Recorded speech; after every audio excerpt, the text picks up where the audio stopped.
A graça e a paz do Senhor Jesus, irmãos, amém? Estamos aqui mais um domingo. Infelizmente não podemos estar juntos como nós desejamos e oramos também que em breve nós possamos estar de volta, mas nós não vamos parar de louvar o Senhor.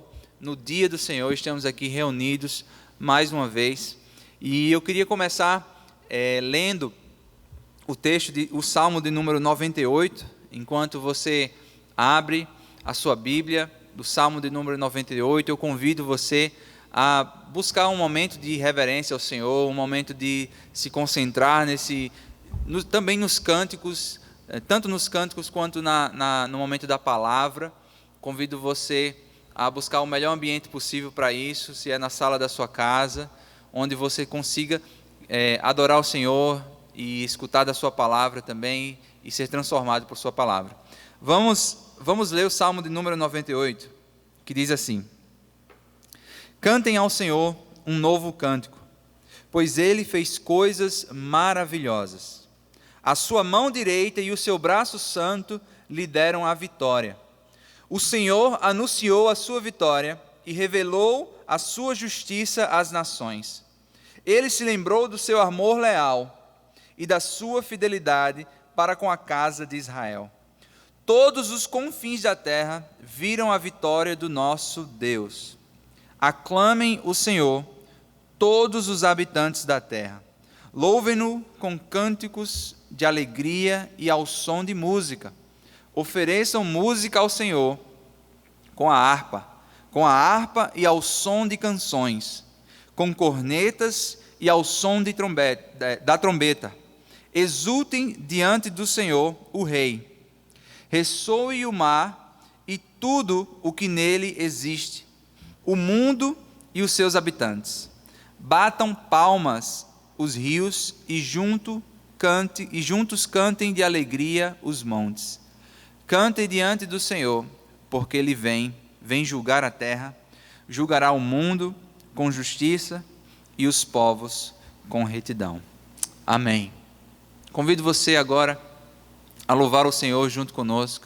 Vamos ter esse tempo de louvor e exaltar o nome do Senhor. Senhor, nós queremos te pedir, Pai, que o Senhor nos ajude, Pai, através de Cristo, Pai, através do Evangelho, a te dar, Senhor, a adoração que o Senhor merece. Nós não conseguimos, Pai, com as nossas forças. Nós temos as nossas falhas, os nossos pecados, e nós clamamos que o Teu Espírito Santo nos ajude, nos conduza e motive o nosso coração e mude o nosso coração, porque nós temos certeza que o Senhor, através do Teu Espírito Santo, pode fazer isso. Em nome de Jesus, amém.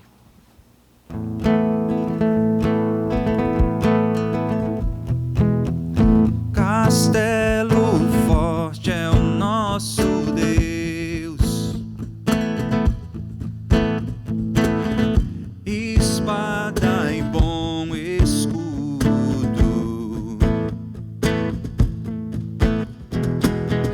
com seu poder defende os seus, em todo transe agudo, com fúria pertinaz, persegue Satanás, com ânimo cruel, muito forte é o Deus fiel,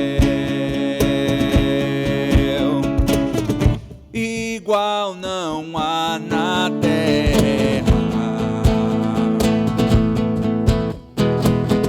A força do homem nada faz, nada, sozinho está perdido, mas nosso Deus socorro traz em seu Filho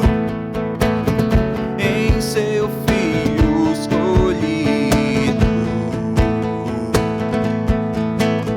Sabeis quem é Jesus, o que venceu na cruz, Senhor dos altos.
sabemos com certeza, e nada nos assustará, nada, com Cristo por defesa. Se temos de perder famílias, bens, prazer, se tudo se acabar e a morte enfim chegar, com Ele reinaremos. Oh,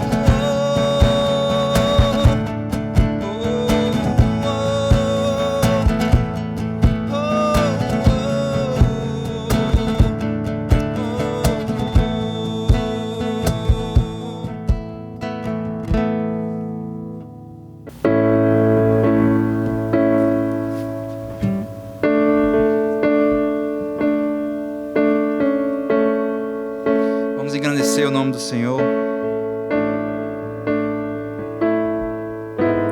Seja engrandecido, ó Deus da minha vida, Tu és o Deus da minha salvação.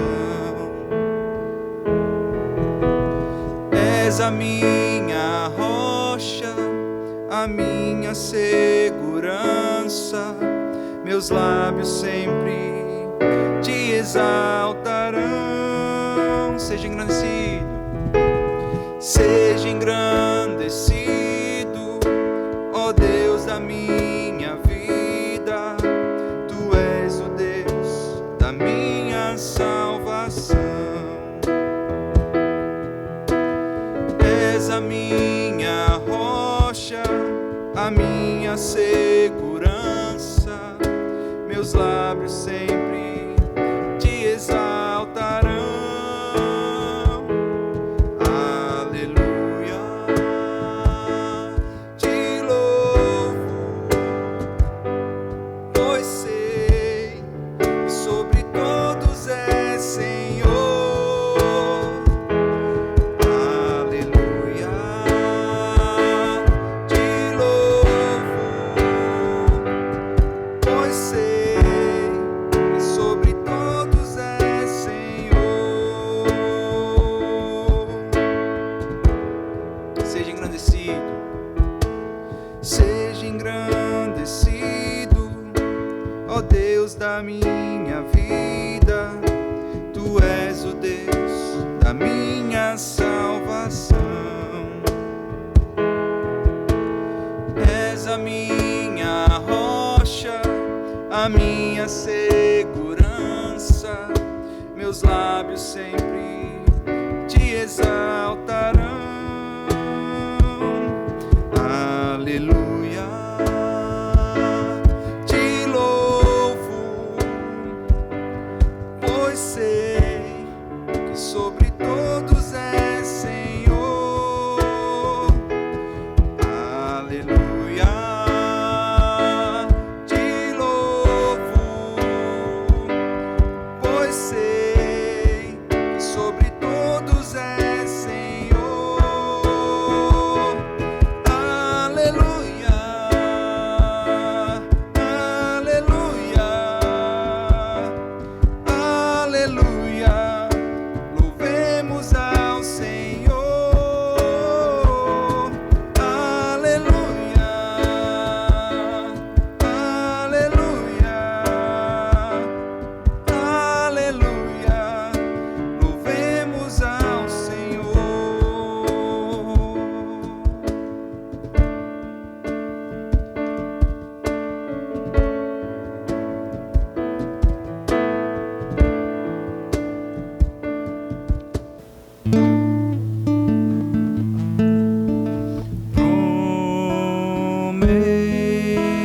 Prometido às nações, Verbo vivo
glória e adoração. Só tu és digno de honra, digno de glória e adoração.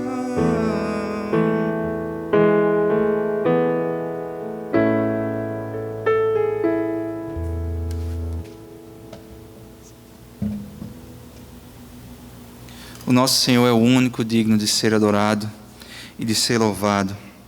Então, por isso nós dizemos que nós exaltamos o Senhor,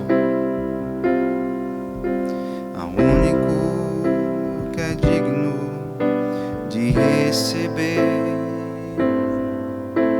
a honra e a glória, a força e o poder. Ao Rei eterno, imortal, invisível, mais real, a Ele ministramos o louvor. Ao único que é digno de receber a honra e a glória, a força e o poder.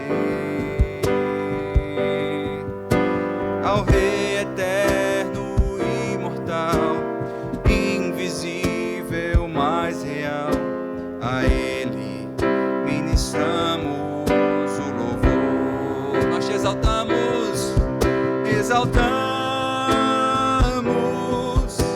a Ti, ó Rei Jesus, exaltamos a Ti, ó Rei Jesus, adoramos o Teu nome, nos rendemos aos Teus pés, consagramos todo o nosso ser a Ti. Exaltamos, exaltamos a Ti, ó Rei Jesus, exaltamos a Ti, ó Rei Jesus, adoramos o Teu nome, nos rendemos aos Teus pés, consagramos todo o nosso ser a Ti, consagramos todo o nosso ser a Ti, consagramos todo o nosso ser a Ti.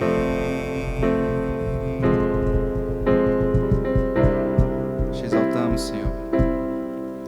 Nesse momento agora, curva a sua cabeça e nós vamos ter um momento de oração, de confissão dos nossos pecados.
Senhor nosso Deus e Pai, a Tua palavra nos diz que se andarmos na luz, como o Senhor está na luz, teremos comunhão uns com os outros, e o sangue de Jesus nos purificará de todo pecado. Se afirmarmos que estamos sem pecados, Enganamo-nos a nós mesmos e a verdade não está em nós. Diante desta tua palavra, ó Deus, estamos aqui para confessarmos os nossos pecados. Por isso, nos perdoe, Senhor. Nos perdoe se temos andado por caminhos não agradáveis aos teus olhos. Ó Deus, temos sido culpados de orgulho e incredulidade, de falhar, ó Deus, em buscar a tua vontade em tua palavra, de negligenciar, ó Pai, o buscar-te em nossa vida diária. Pai, tu és Deus que faz novos começos em nossas vidas. Tu és aquele que levanta o caído. Por isso, Pai bendito, nós queremos confessar que às vezes não temos esperado por Ti. Ó Deus, nos ajude para que venhamos aprender a esperar em Ti, em um mundo de resultados instantâneos, ó Deus. Nos perdoe, ó Pai, se não temos Te adorado com as nossas posses. Nos ajude, Pai bendito, para que em tempo de crise, ó Deus, nós venhamos ter fé. Fé que o Senhor é aquele que supre. Por isso, ó Deus, nos ajude para que a nossa adoração se estenda e tenha um aspecto material. Ó Deus, mesmo as nossas transgressões e tropeços venham nos apresentar diante de Ti com uma lista de acusações. Nós Te louvamos, ó Deus, porque elas não serão levantadas contra nós, pois temos a certeza que foram todas postas em Cristo Jesus. Como diz, ó Senhor, a Tua palavra, mais uma vez, se confessarmos os nossos pecados, o Senhor é fiel e justo para perdoar os nossos pecados e nos purificar de toda injustiça. Ó Deus, graças Te damos e oramos assim, Senhor, em nome do nosso intercessor, Cristo Jesus, o justo. Amém.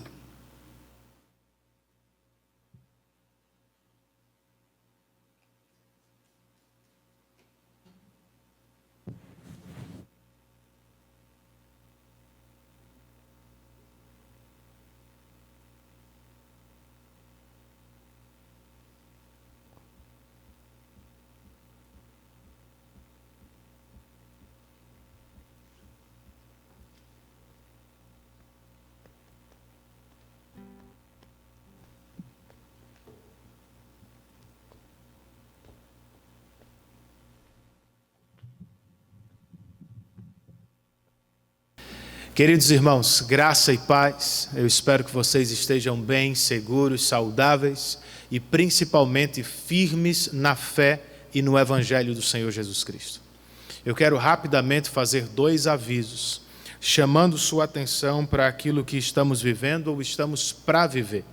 Na última quarta, nós nos reunimos por meio da plataforma Google Meet, às 20 horas, para um tempo de estudo e oração. Foi muito bom rever irmãos, orar com irmãos, louvar com eles e também ouvir uma palavra sobre este momento que estamos enfrentando. Próxima quarta teremos mais um encontro na mesma plataforma. Para participar, você tem que acessar um link que vai ser disponibilizado nos grupos de WhatsApp da nossa igreja. Então reserve aí a hora da quarta-feira, 20 às 21, 1 hora apenas de encontro, de oração e de louvor a Deus, certo? Um outro aviso que eu quero fazer aos irmãos é sobre uma campanha que o conselho de nossa igreja decidiu lançar. Em nossa última reunião ordinária, o conselho decidiu lançar uma campanha de arrecadação. Pastor, mas a esta altura do campeonato, no meio de uma pandemia, pois bem, irmãos, estamos diante de oportunidades e o conselho entende que nós não devemos perdê-las. Primeiro, para começar a contar a história, ao início do ano nós fomos presenteados por uma igreja do Rio de Janeiro, Igreja Presbiteriana Oceânica de Niterói, uma igreja que é parceira nossa na rede Atos 29. Esta igreja nos doou uma estrutura que vai dobrar, na verdade, mais do que dobrar o nosso espaço de culto. Hoje temos 240 metros quadrados aqui, e com a estrutura que vamos receber, teremos 540 metros quadrados, certo? Só que para isso, nós precisamos trazer essa estrutura quase que imediatamente.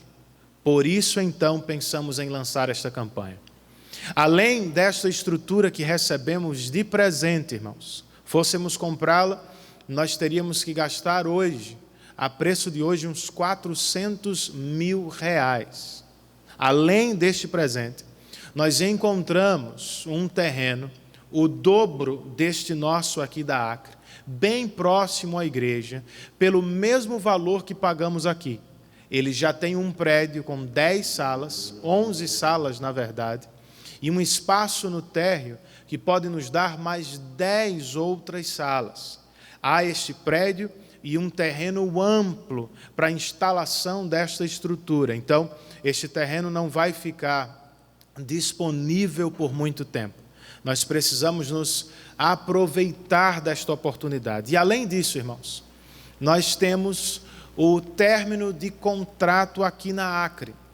Ao meio do ano, o nosso contrato vence e para não renovar por alguns anos, ou para não sair depois e ter que quebrar contrato e pagar multa, nós temos que sair até o meio do ano.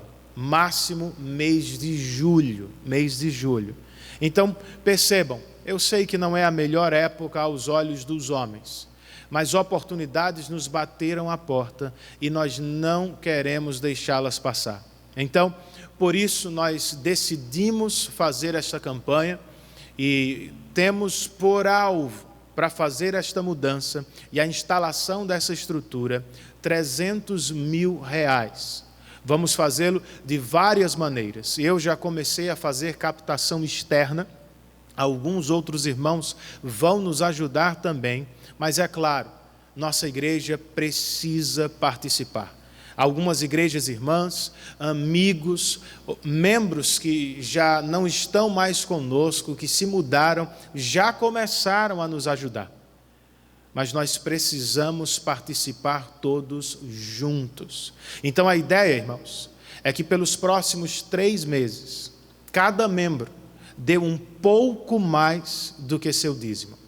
Você vai fazer seu dízimo regular e vai dar, se puder, R$250 por mês, em 3 meses. A ideia inicial é esta.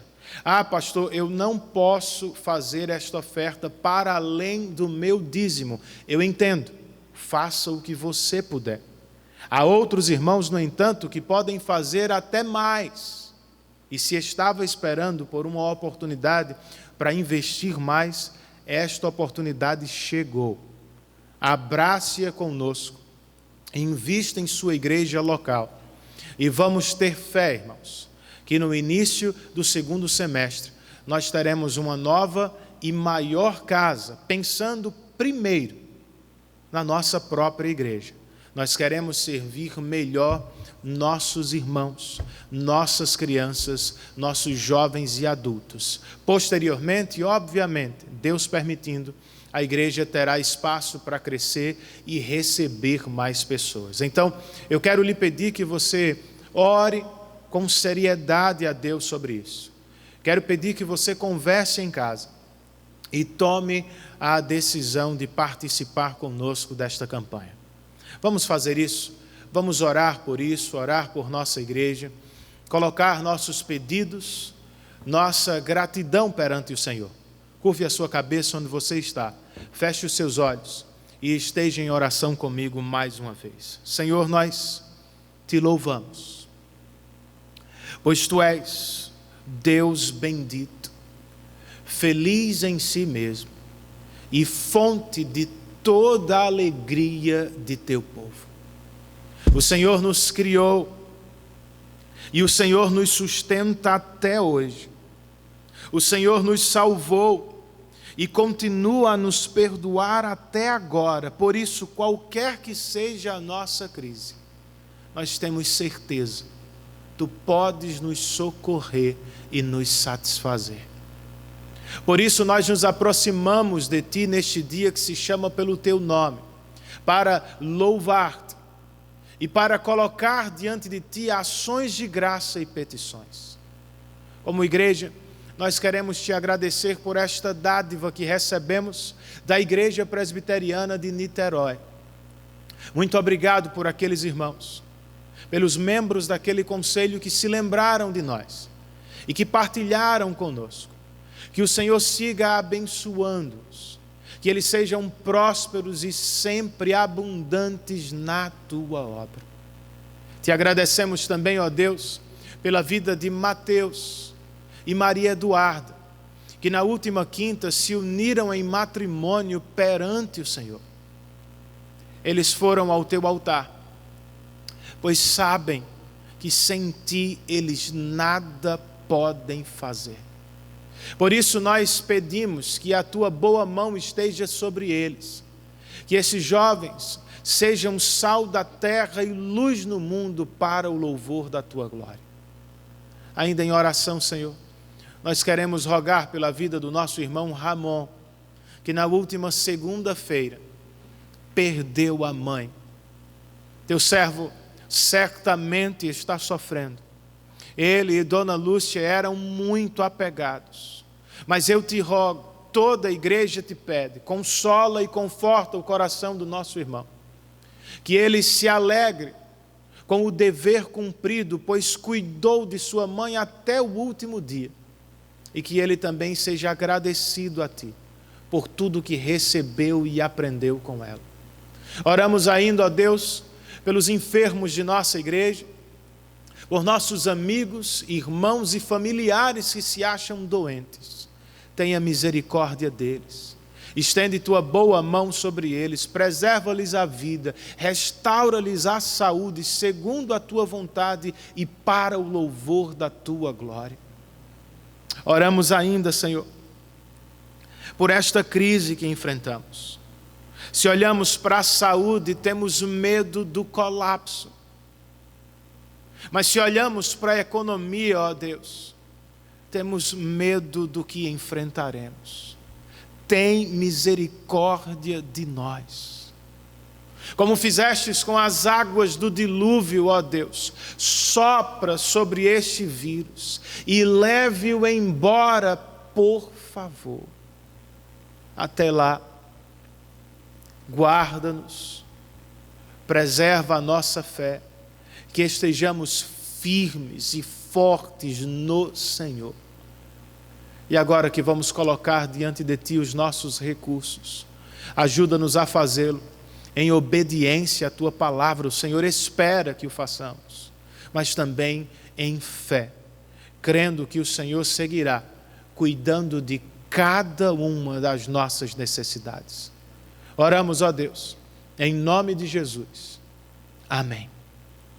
Nós vamos cantar mais uma música, e enquanto isso você vai ter a oportunidade de fazer o seu dízimo e de colocar perante o Senhor a sua oferta.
Queridos irmãos, agora eu quero convidá-los ao texto sagrado.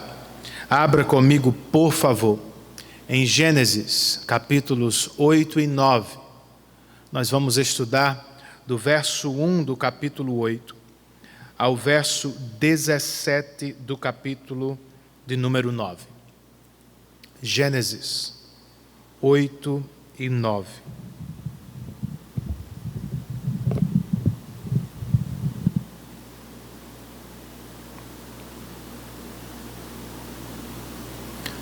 Você encontrou o texto? Apesar das más notícias dos últimos dias, eu recebi uma que me animou um pouco. Fiquei sabendo que um livro que escrevi 1 ano e meio atrás está para sair no mês que vem, irmãos. Antes, porém, de ficar sabendo de seu lançamento, uma mensagem com a capa chegou para minha apreciação. E é claro que, empolgado, eu corri para repartir a notícia com a família. Kael gostou do que viu imediatamente. Beatriz e Sofia aprovaram, mas com aquela cara. Sabrina, com toda a sinceridade do mundo, apenas disse: ainda bem que não se julga um livro pela capa. Pois é, irmãos, ela não gostou do que viu, mas se explicou. Segundo o que disse, não era apenas um comentário honesto, sincero, era também um comentário encorajador do tipo: eu não gostei da capa, mas eu sei que o conteúdo é muito bom. Tudo bem, Sabrina. Eu fui encorajado por seu comentário. Falando de encorajamento, irmãos, onde você o encontra em dias de crise? Bem, quando cristãos vão à Bíblia procurando uma palavra de encorajamento, é bem mais provável que abram em Romanos 8 e bem menos provável que abram em Gênesis 8 e 9. E eu entendo a lógica. Romanos 8 é um capítulo que trata da segurança cristã. E Gênesis 8 e 9 tratam do pós-dilúvio, ou, de como chamou alguém, da maior operação de limpeza já realizada na história. No entanto, irmãos, esses capítulos podem nos encher de ânimo diante das tempestades da vida. Como, pastor? Porque eles tratam de restauração e descanso. Relatam o fim do dilúvio e o começo de uma nova vida. Provando-nos que, apesar de julgar e condenar o pecado, o Senhor continua trabalhando por seu reino e por seu povo. Portanto, sejamos encorajados pelo estudo destes capítulos das Sagradas Escrituras. Eu quero começar lendo com vocês o verso de número 22 do capítulo 8. Gênesis, capítulo 8, verso 22. O texto sagrado nos diz: enquanto durar a terra, plantio e colheita, frio e calor, verão e inverno, dia e noite jamais cessarão. Vamos orar mais uma vez? Senhor, nós nos aproximamos de Tua palavra neste momento. Nós queremos ouvi-la. Nós precisamos ouvi-la. Por isso rogamos por Tua assistência, Espírito. Abra, por favor, os olhos dos nossos corações e lidere-nos a uma experiência profunda e transformadora com Tua palavra. Nós estamos em Tua dependência. Queremos ouvir Tua voz para a glória de Cristo e a alegria do nosso coração. Esta é a nossa oração em nome do nosso Salvador bendito. Amém. Ao fim do capítulo 5, nós ficamos sabendo que Noé nasceu sob grande expectativa. Seu pai Lameque disse, ele, referindo-se a Noé, nos aliviará do nosso trabalho e do nosso sofrimento, causados pela terra que o Senhor amaldiçoou. Em parte é o que vai acontecer, irmãos. No entanto, Noé não tem como atender às expectativas de seu pai plenamente, pois só Deus pode trazer alívio verdadeiro ao coração. E o Senhor não é o culpado pela maldição da terra, os homens o são. Aos olhos de Deus, como encontramos no capítulo 6, a terra estava corrompida e cheia de violência, pois toda a humanidade havia corrompido a sua conduta. Foi por isso, então, que Deus resolveu trazer o dilúvio sobre a terra. Mas havia graça misturada ao juízo de Deus. Noé e sua família foram poupados, pois o Senhor, apesar de condenar o pecado, tinha planos para continuar o seu reino na terra. Noé e sua família foram preservados, a fim de dar início a um novo mundo em um novo tempo. Era o que o Senhor estava fazendo também nos dias de Moisés, o autor de Gênesis. Por um lado, ele estava expulsando e julgando os cananeus de sua terra. Por outro, Deus estava abençoando o seu povo e lhe dando uma nova terra e um novo tempo. É o que o Senhor pode estar fazendo agora, em nossos próprios dias, irmãos. Apesar do nosso sofrimento, e mesmo diante do avanço do pecado, Deus pode nos oferecer novos começos, a fim de levar o seu reino adiante. Tudo bem, pastor, mas como entendemos o que Deus está fazendo? E como nos beneficiamos dos novos começos, ou das novas oportunidades que o Senhor nos oferece? Vamos aprender, queridos, com estes capítulos da Escritura. Comecemos pela razão do pós-dilúvio, o que está entre os versos 1 e 14 do capítulo 8. Os 5 primeiros versos do capítulo de número 8 registram o seguinte: Então Deus lembrou-se de Noé e de todos os animais selvagens e rebanhos domésticos que estavam com ele na arca, e enviou um vento sobre a terra, e as águas começaram a baixar. As fontes das profundezas e as comportas do céu se fecharam, e a chuva parou. As águas foram baixando pouco a pouco sobre a terra. Ao fim de 150 dias, as águas tinham diminuído, e no 17º dia do 7º mês, a arca pousou sobre as montanhas de Ararat. As águas continuaram a baixar até o 10º mês. E no 1º dia do 10º mês apareceram os topos das montanhas. Se a expressão que dominou o último parágrafo do capítulo 7 foi as águas subiram, a expressão que se destaca aqui é as águas baixaram. Ela aparece 4 vezes e marca a virada da narrativa, levando-nos ao fim do dilúvio. No entanto, as águas não baixaram por conta própria, irmãos. De acordo com o que acabamos de ler, Deus se lembrou de Noé e enviou um vento sobre a terra, e então as águas começaram a baixar. Foi a ação de Deus. Ele trouxe o dilúvio e Ele mesmo vai levá-lo embora, pois o nosso Deus é soberano sobre tudo e todos. Mas e o que Noé fez ao perceber que as águas baixavam?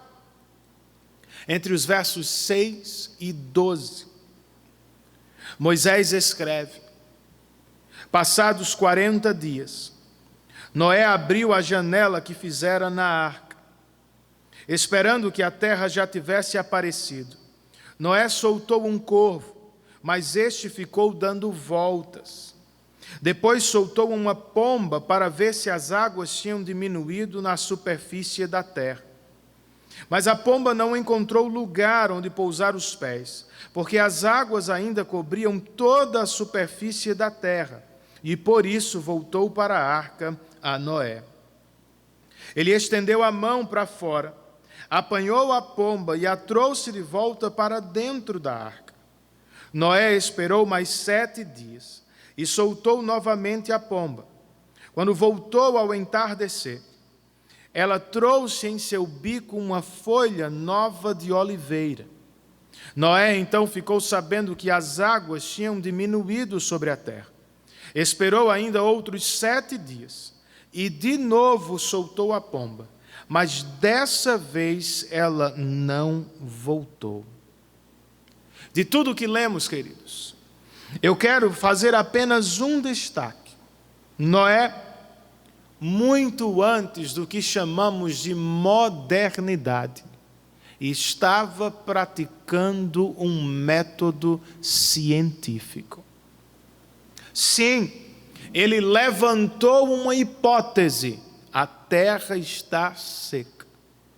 Propôs um experimento soltando os pássaros e chegou a uma conclusão lógica: os pássaros não voltaram, logo devem ter encontrado terra seca.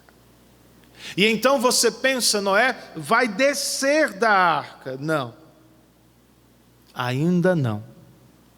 Os versos 13 e 14 nos contam: no primeiro dia do primeiro mês do ano 601 da vida de Noé, secaram-se as águas na terra. Noé então removeu o teto da arca e viu que a superfície da terra estava seca. No 27º dia do segundo mês, a terra estava completamente seca. Noé provou primeiro que a terra estava seca.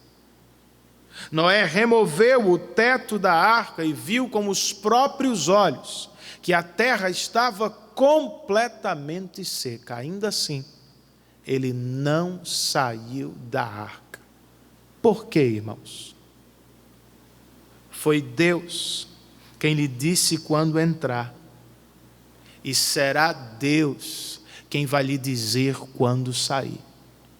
Mesmo sabendo que a terra está seca, Noé resolveu esperar pela voz do seu Deus.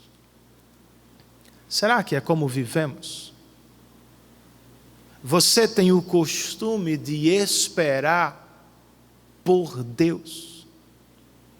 Eu sei que não é fácil, irmãos, pois nós vivemos em uma época de instantâneos.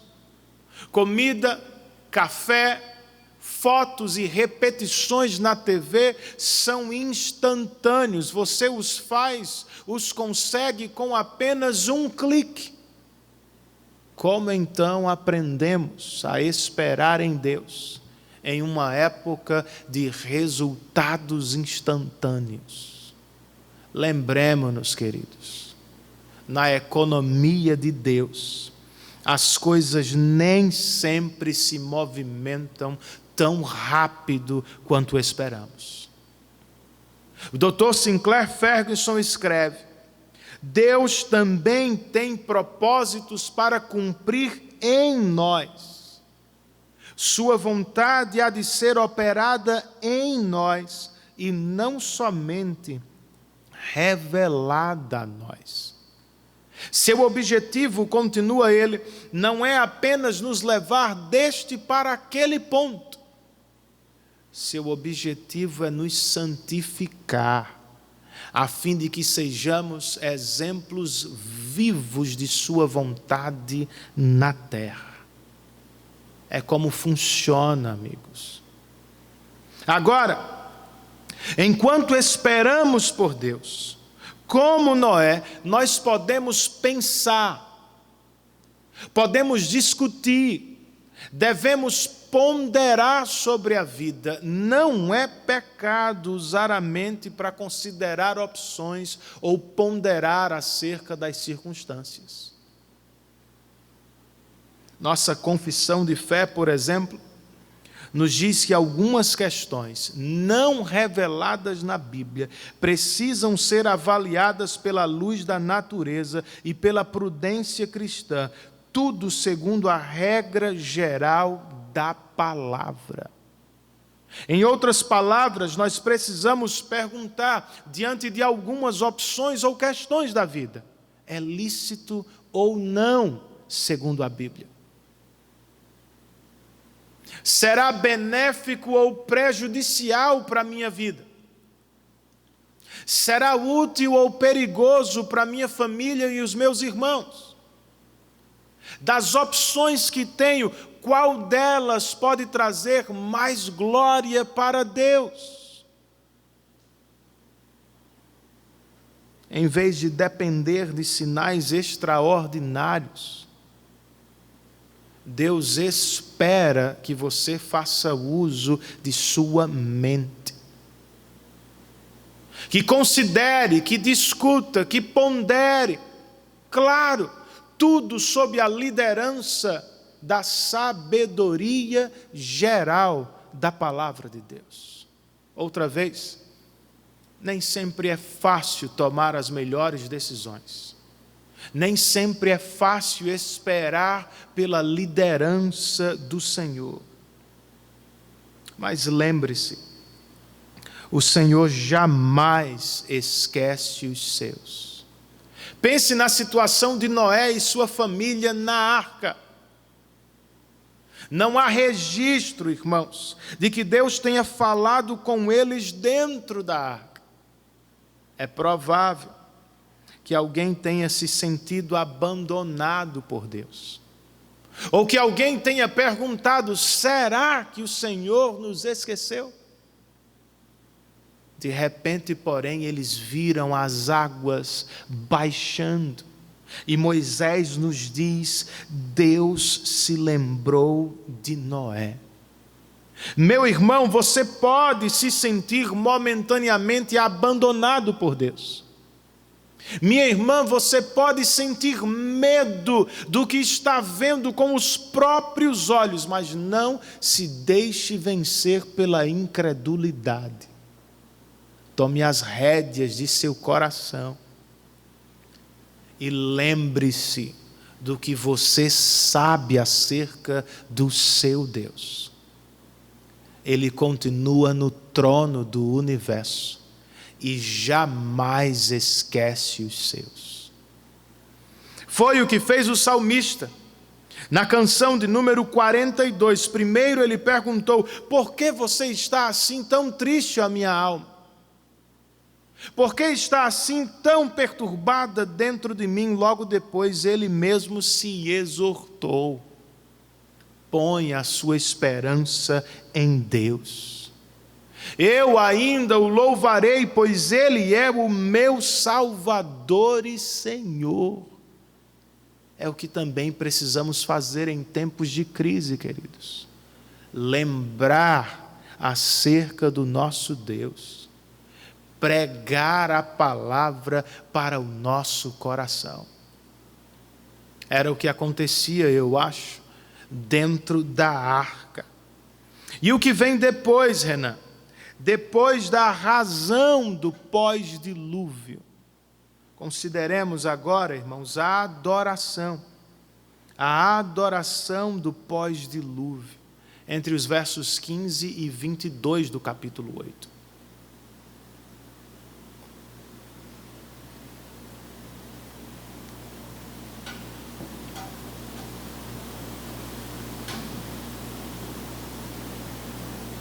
Entre os versos 15 e 19 nós lemos: Então Deus disse a Noé: saia da arca, você, sua mulher, seus filhos e as mulheres deles. Faça que saiam também todos os animais que estão com você, as aves, os grandes animais e os pequenos que se movem rente ao chão. Faça-os sair, para que se espalhem pela terra, sejam férteis e se multipliquem. Então Noé saiu da arca com sua mulher e seus filhos e as mulheres deles, e com todos os grandes animais e os pequenos que se movem rente ao chão, e todas as aves. Tudo que se move sobre a terra saiu da arca, uma espécie após a outra. Deus disse a Noé: saia da arca, e Noé, em obediência, saiu. Sobre isso, João Calvino comentou, queridos, como deve ter sido grande a constância do homem que, após incrível cansaço de um ano inteiro dentro da arca, não põe um pé para fora de seu sepulcro sem a ordem de Deus. Impressionante. Você não acha? E o que ele fez ao sair, Renan? Qual foi a primeira ação de Noé? Verso de número 20. O texto sagrado nos diz: depois, Noé construiu um altar dedicado ao Senhor, e tomando alguns animais e aves puros, ofereceu-os como holocausto, queimando-os sobre o altar. Noé podia ter saído para explorar a terra, mas preferiu adorar a Deus. Noé podia ter se ocupado com a construção de sua própria casa, mas resolveu construir um altar a Deus. Sobre este, sem medo de não ter o que comer no dia seguinte, e tomado pela gratidão pela salvação recente, Noé queima animais por inteiro. Com que propósito? Dizer a Deus e à sua família que eles eram inteiramente do Senhor. Qual foi a resposta do nosso Deus, irmãos? Ao sacrifício que Noé lhe fez, versos 21 e 22. O Senhor sentiu o aroma agradável e disse a si mesmo: nunca mais amaldiçoarei a terra por causa do homem, pois o seu coração é inteiramente inclinado para o mal desde a infância. E nunca mais destruirei todos os seres vivos como fiz desta vez. Enquanto durar a terra, plantio e colheita, frio e calor, verão e inverno, dia e noite jamais cessarão. Embora o dilúvio não tenha como mudar o coração do homem, assim como a pandemia é igualmente incapaz, o sacrifício de Noé parece ter tocado o coração do próprio Deus. O Senhor ainda vai julgar o homem por causa de seu pecado, mas por graça, Ele vai poupar sua criação. Nunca mais Ele vai destruir a terra como fez no dilúvio. Você crê, meu irmão? Você acredita que Deus é fiel e que irá cumprir o que nos prometeu? Se sim, como deve viver? Como levamos uma vida agradável aos olhos de Deus? Como, por assim dizer, tocamos o coração de Deus como fez Noé? Comecemos por obediência à sua palavra. Para usar as palavras de Calvino outra vez, Noé não põe um pé para fora sem a ordem do Senhor. Você se parece com ele? Será que vivemos em obediência à palavra em tudo o que fazemos e em todo o tempo? na parábola do semeador, Jesus nos disse que algumas pessoas ouvem e não obedecem à palavra de Deus, pois se acham sufocadas com as preocupações desta vida, com as riquezas deste mundo e com os prazeres passageiros. Será este o nosso caso, irmãos? Em vez de mergulhar na palavra a fim de crescer em fé e obediência, por vezes nós nos deixamos sufocar com as coisas desta vida. Às vezes, são as preocupações com o amanhã que não nos deixam respirar a palavra. Em outros momentos, estamos tão envolvidos com a proteção do nosso reino, ou com a busca pelo prazer, que nem sequer temos tempo de investir no crescimento da fé e da maturidade cristã. Se este é você, meu querido, se arrependa, volte-se para Deus e sejamos todos mais sábios. Voltemos a ouvir a palavra do nosso Deus, crendo. Ele cuidou de nós no passado. Ele cuidará também no futuro. Ele nos deu vida ontem, pode nos dar vida e alegria hoje também. Depois de obediência, falemos de adoração, uma maneira de levar uma vida agradável a Deus. Noé não foi mesquinho, irmãos. Ele queimou animais no altar. Não foi ingrato, ele adorou para agradecer a Deus. Não foi apressado, ele parou para consagrar a própria vida e a de sua família ao Senhor. Será que é como vivemos? Você valoriza, por exemplo, o dia do Senhor? Já está com saudades do culto público? Como Noé, queridos, nós não deveríamos começar uma nova semana sem antes adorar a Deus. E quando adorando, devemos sempre lembrar, não se trata da tentativa de conquistar Deus. Não se trata de uma barganha. Não estamos adorando para tentar receber algo, como Noé, nós adoramos porque já recebemos. Fomos poupados, salvos por graça e para a glória de Deus. Nossa adoração, como a de Noé, precisa ter um aspecto material, não só nossa voz, não só nosso corpo, nossas posses precisam ser do Senhor.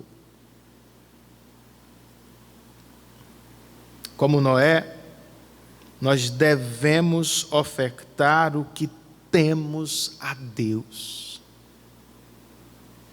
E na maioria das vezes, nossas ofertas materiais vão dizer como anda nossa fé no interior.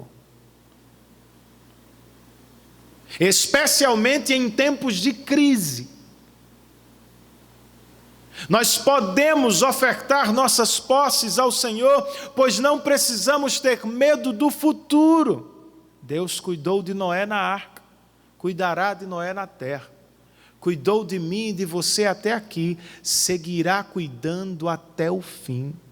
Nós devemos ofertar em tempos como este, irmãos, até para dizer às pessoas que nos cercam: não confiamos nas posses, não nos prostramos diante do dinheiro. Nós confiamos e adoramos somente a Deus. E se você precisa de ajuda, todos nós precisamos. Faça mais uso da criação do Senhor. Nosso mundo se distanciou da vida marcada pelos círculos da criação. Não valorizamos mais tanto quanto deveríamos o nascer e o pôr do sol. Não acompanhamos as fases da lua. Não damos atenção às mudanças das estações, mas deveríamos. Pois essas coisas provam o seguinte: o nosso Deus continua no trono, governando. E Ele continua cumprindo as suas promessas. Era o que Noé podia ver ao contemplar a criação, irmãos. Depois da razão e da adoração, nós podemos falar ainda da bênção do pós-dilúvio. Capítulo 9, do verso 1 ao verso de número 7.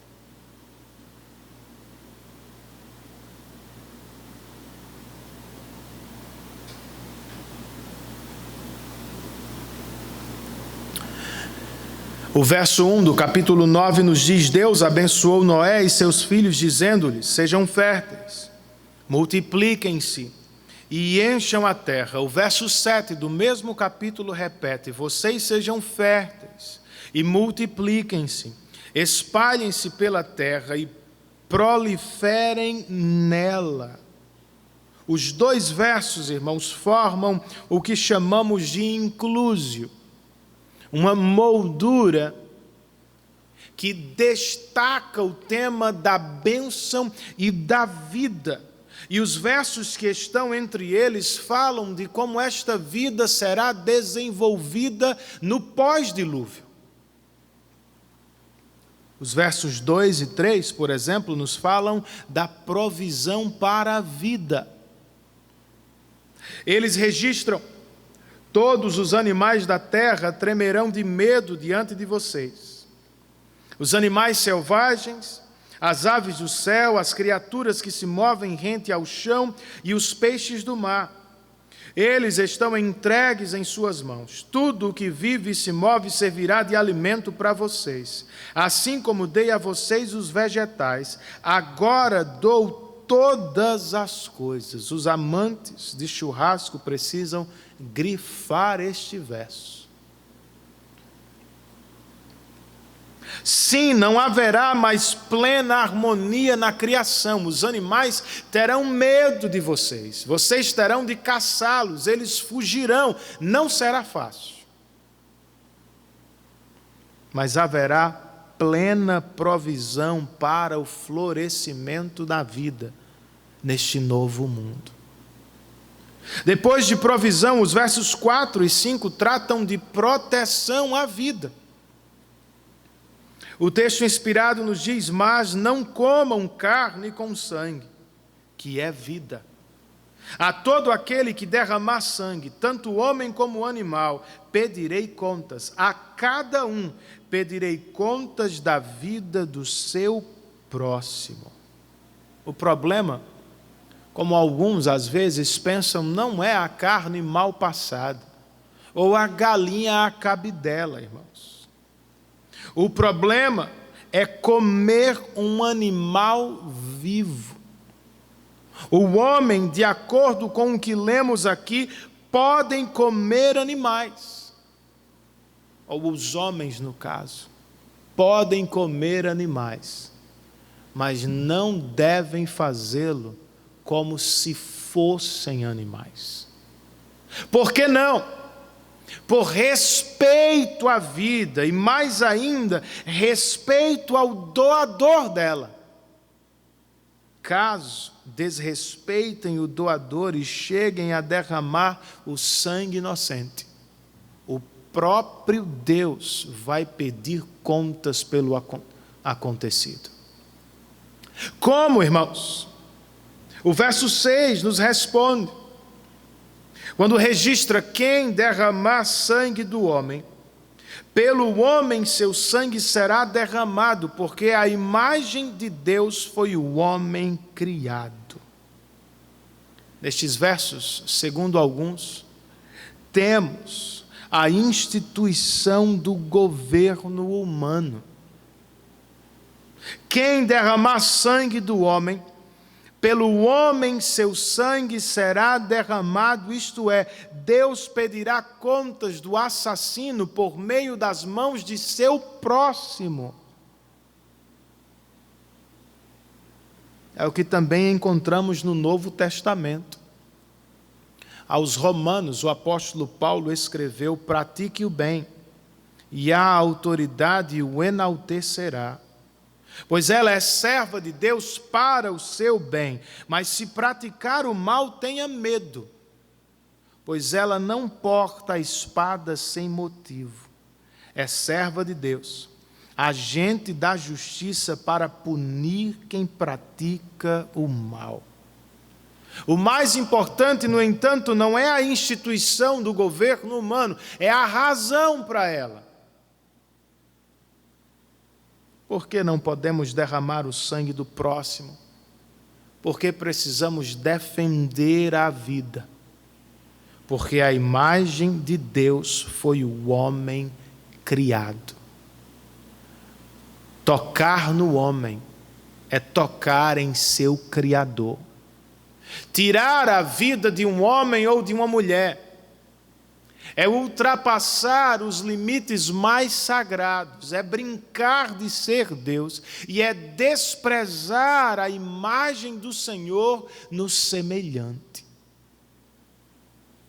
O que temos então nesta divisão, irmãos, é a bênção de Deus sobre a vida no novo mundo. O propósito do pós-dilúvio é o florescimento da vida. Esse propósito ainda deve nos nortear, irmãos. Nós precisamos existir para a glória de Deus, à medida que fazemos tudo para o florescimento da vida no nosso mundo. Como? Como fazemos isso, pastor? Uma resposta óbvia que salta deste texto é: filhos. O Senhor ainda espera que sejamos férteis, que multipliquemos e que nos espalhemos pela face da terra. Em um mundo que mata mais crianças do que as guerras e epidemias juntas, os cristãos se levantam para procriar e desenvolver homens e mulheres que levarão a imagem de Deus aos quatro cantos da terra. Nós não vemos filhos como pesos, os vemos como bênçãos. Não os chamamos de atrasos, os chamamos de herança do Senhor.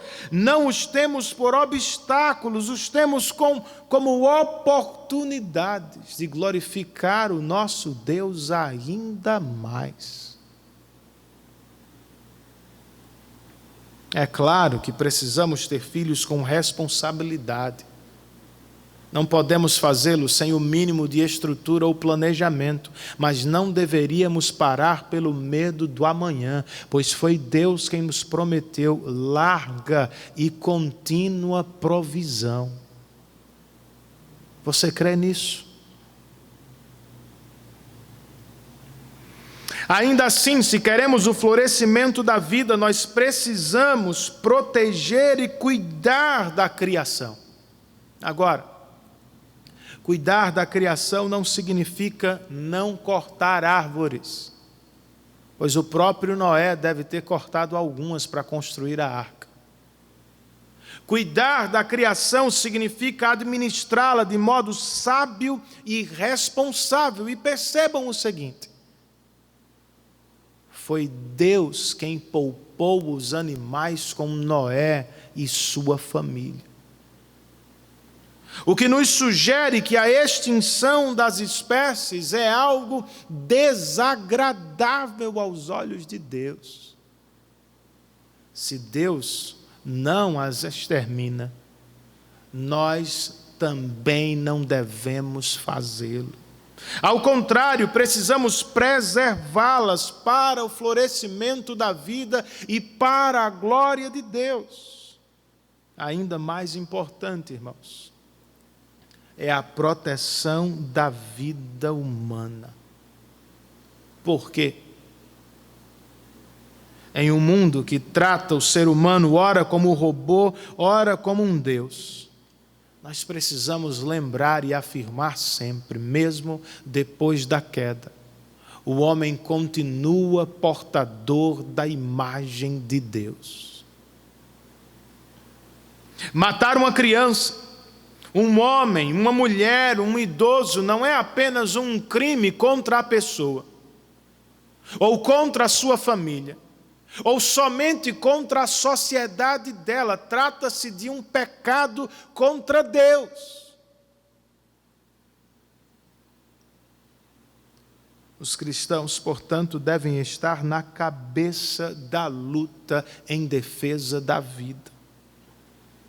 E embora o assunto da pena capital seja polêmico, nós precisamos lembrar que o problema não é Deus. São os homens que burlam as leis para favorecer uns em detrimento de outros. Deus permanece perfeito e sua palavra jamais muda. Foi Ele quem disse, pensando em restringir a violência na terra: quem derramar sangue do homem, pelo homem seu sangue será derramado. Tudo isso, queridos, porque a vida do pós-dilúvio é muitíssimo importante para ele. Depois de bênção, nós terminamos com a aliança do pós-dilúvio. Capítulo 9, do verso 8 ao verso de número 17. Os versos 9 e 17, outra vez formam um inclusio que abraça a aliança que Deus fez com Noé. Entre os versos 8 e 11, encontramos sua instituição. Leiamos o texto. Então disse Deus a Noé e a seus filhos que estavam com ele: vou estabelecer a minha aliança com vocês e com os seus futuros descendentes, e com todo ser vivo que está com vocês, as aves, os rebanhos domésticos e os animais selvagens, todos os que saíram da arca com vocês, todos os seres vivos da terra. Estabeleço uma aliança com vocês. Nunca mais será ceifada nenhuma forma de vida pelas águas de um dilúvio. Nunca mais haverá dilúvio para destruir a terra. Essa aliança, como você pode notar, é universal, pois abarca todos os seres vivos da terra, é unilateral. Pois Deus é quem a inicia exclusivamente e ela é incondicional. Pois Deus não impõe ao homem nenhuma condição de obediência. Trata-se, portanto, de uma aliança que flui e é sustentada pela graça de Deus. E como toda aliança, ela também tem um sinal. Qual é? Os versos 12 a 17 nos falam dele. E Deus prosseguiu: este é o sinal da aliança que estou fazendo entre mim e vocês, e com todos os seres vivos que estão com vocês para todas as gerações futuras. O meu arco que coloquei nas nuvens será o sinal da minha aliança com a terra. Quando eu trouxer nuvens sobre a terra e nelas aparecer o arco-íris, então me lembrarei da minha aliança com vocês e com os seres vivos de todas as espécies. Nunca mais as águas se tornarão um dilúvio para destruir toda forma de vida. Toda vez que o arco-íris estiver nas nuvens, olharei para ele e me lembrarei da aliança eterna entre Deus e todos os seres vivos, de todas as espécies que vivem na terra. Concluindo, disse Deus a Noé: esse é o sinal da aliança que estabeleci entre mim e toda forma de vida que há sobre a terra. A vida na terra pode se desenvolver em segurança no pós-dilúvio, por isso. Deus pendurou o seu arco nas nuvens. Ou seja, ele transformou um objeto de guerra em símbolo de paz.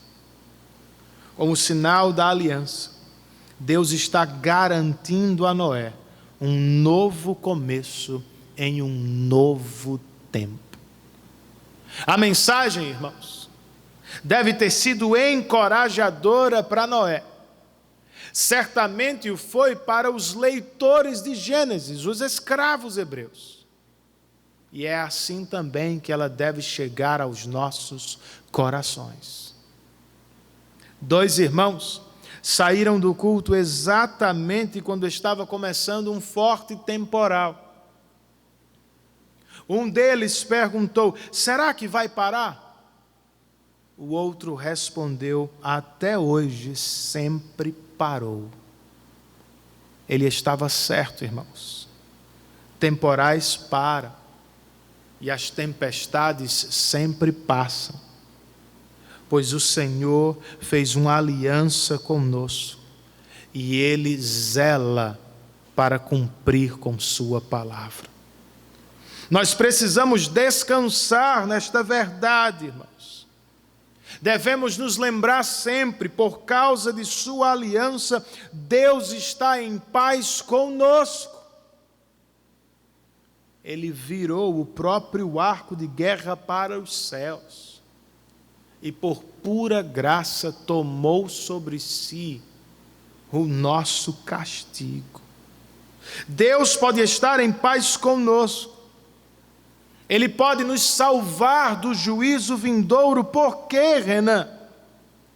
Porque, segundo Paulo escreveu aos Coríntios, Ele tornou pecado por nós aquele que não tinha pecado, para que nele, em Cristo, nos tornássemos justiça de Deus. Ou seja, Ele voltou a própria ira contra o seu Filho.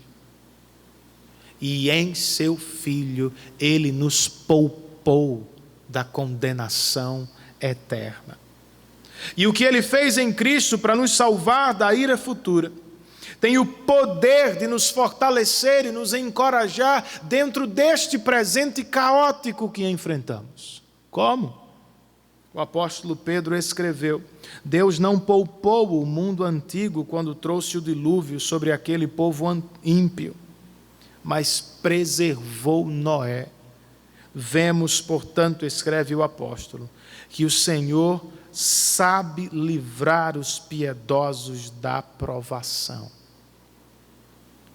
O Senhor sabe livrar os piedosos da provação. Ele o fez com Noé e com os escravos hebreus no Egito. Ele o fez com os judeus exilados nos dias de Esté e com os apóstolos do Novo Testamento. E Ele o fez inúmeras vezes ao longo da história da igreja. Você acha mesmo que Ele mudou, meu irmão? Até o dia que achar melhor, nosso Deus seguirá nos livrando das provações, até que Ele nos leve a um novo céu e uma nova terra, onde para sempre estaremos totalmente livres das lutas e tristezas tão típicas de um mundo caído. Tenhamos, portanto, bom ânimo, cristãos, e vivamos para encorajar uns aos outros. O que o Senhor espera de nós nestes dias? O autor de Hebreus escreve: cuidado, irmãos, para que nenhum de vocês tenha coração perverso e incrédulo, que se afaste do Deus vivo. Ao contrário, encorajem-se uns aos outros todos os dias durante o tempo que se chama hoje, de modo que nenhum de vocês seja endurecido pelo engano do pecado. Confiemos, irmãos, e esperemos no nosso Deus por um novo começo, por melhores dias, por novas oportunidades. E até lá, vamos viver para encorajar uns aos outros, ajudar uns aos outros, a fim de que ninguém dos nossos seja enganado pelo pecado e se volte para longe do nosso Deus. Curve a sua cabeça onde você está e tome algum tempo para orar a Deus em resposta àquilo que você ouviu.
de glória e adoração. Só tu és digno de honra, digno de glória e adoração.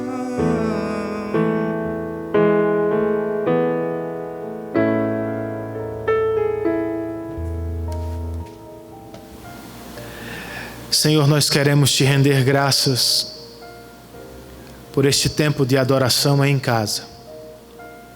Não é culto público, não estamos com a igreja, mas a igreja nos assiste de certo modo. E nós queremos te louvar por isso. Pedimos que o Senhor tome esta palavra em tuas mãos e alcance os nossos corações. E nesses dias de crise, de tanto desespero para alguns, que estejamos firmados em tua palavra, que descansemos na certeza de que o Senhor tem um reino por construir e que assim o Senhor também tem um povo para preservar. Nós somos o povo do teu pastoreio, ó Deus. E até que o teu trabalho neste mundo esteja concluído, o Senhor seguirá levando o teu reino adiante e preservando o teu povo nele.